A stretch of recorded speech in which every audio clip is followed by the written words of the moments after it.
tragic comedy, Albert Yang.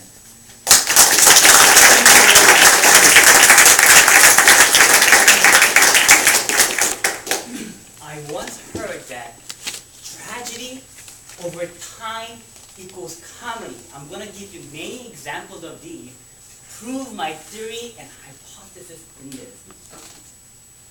Imagine for some weird reason I just wanted to dance like Elvis or James Brown right in front of you. You will enjoy this.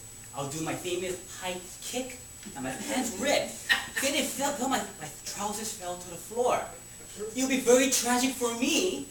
And I'll have to run out the door, drive home, and cry. But in 1 week, if I told it to a whole other audience, it would be comic and be hilarious to them. In my pain, of course. That's how comedy can translate, and tragedy can translate into comedy. It's a very beautiful thing. And many of my tragedies, unfortunately, lies in the realm of dating world. When a date goes very well, I turn into a 1,000-pound gorilla. In my mind, not in reality, in my mind. And I beat my chest, I start throwing hay into the air, and I feel like a male creature, the strongest out there. But on the flip side, when a bad date happens, I turn to a tiny chimpanzee, and I run up a tree, and I scurry behind them, and I think and ponder, what went wrong here? It's horrible. And I'll give you some chimpanzee examples. I once took a girl to a wonderful steakhouse. Candlelight dinner, and delicious. We're walking around, she's very quiet. I thought, wow, she's quiet because she's falling in love with me. It turns out that she was giving me the silent treatment. Oh my gosh. She eventually got it out of her. Why are you upset? She said, in my culture, I'm not going to name the culture. In my culture, men cut the lady's steak. I thought, how am I supposed to know that? But I apologize anyway. And from that point on, the relationship slowly spiraled like the planes outside crashed. But a few months later, I'm lucky, I met another girl from the same culture. I said, I got this in the bag. I took her to a steakhouse. The waiter presented her steak. He went away. I stood up, got my knife and fork. I went next to her and I started cutting her steak. And she said, she looked at me, what are you doing? I'm cutting your steak. Why are you doing this? I know it's part of your culture. She said, that's not true. I never heard of such a thing. She got so upset.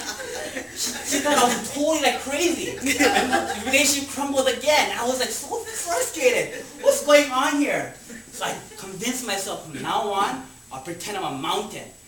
Throw spears and rockets at me, but it's going to bounce off my chest. But later on I realized that I'm a human being. That actually has skin. And it happened one day, I found myself full of arrows, and I said, this is ridiculous. So I just scrapped that idea and start all over again. I leaped up like a great frog, and started dating again. I'm going to go to date another culture, okay? That culture doesn't work. I'm not going to name that culture, but I'm not. And I dated this girl for 2 months. And she said, where's this going? You know that speech, right? Oh yeah, it's going well. Let's be boyfriend, girlfriend. She said, she took her hand out and said, where's the ring? Where's the ring? Say, in my culture, when you're boyfriend, girlfriend, you're supposed to get a platinum ring. I said, really? I said, let me think about this for a moment. But my hesitation made her more upset. And she tried to use gangster tactics and mafia tactics to harangue me to get the ring. Ladies, if you want a ring from a man, you gotta be very nice and sweet to him. Eventually, I couldn't take it anymore. The more she gave me this evil look, my wallet stayed in my pocket. I couldn't do it. Oh my Lord. It continues on. And there's a peacock theory where men are like peacocks. We put our feathers out. And sometimes might be missing a few feathers, but you have to forgive that. It's very, very important to always think that way. And most importantly, I want you to remember, if you are walking around and you stub your toe, or a spaghetti falls on you, you have that cringe look on your face, immediately try to transition to a smile because you can think to yourself, aha, This would be a nugget for comedy later on. Only tragedy. Someone crashes into you. How funny it will be in a month from now. we have homes burning all the time. Now maybe it might take 50 years, but you'll be funny eventually. So whatever happens, always pocket the tragedy in the back pocket and pull it out to share the joy with everybody around you. Thank you very much.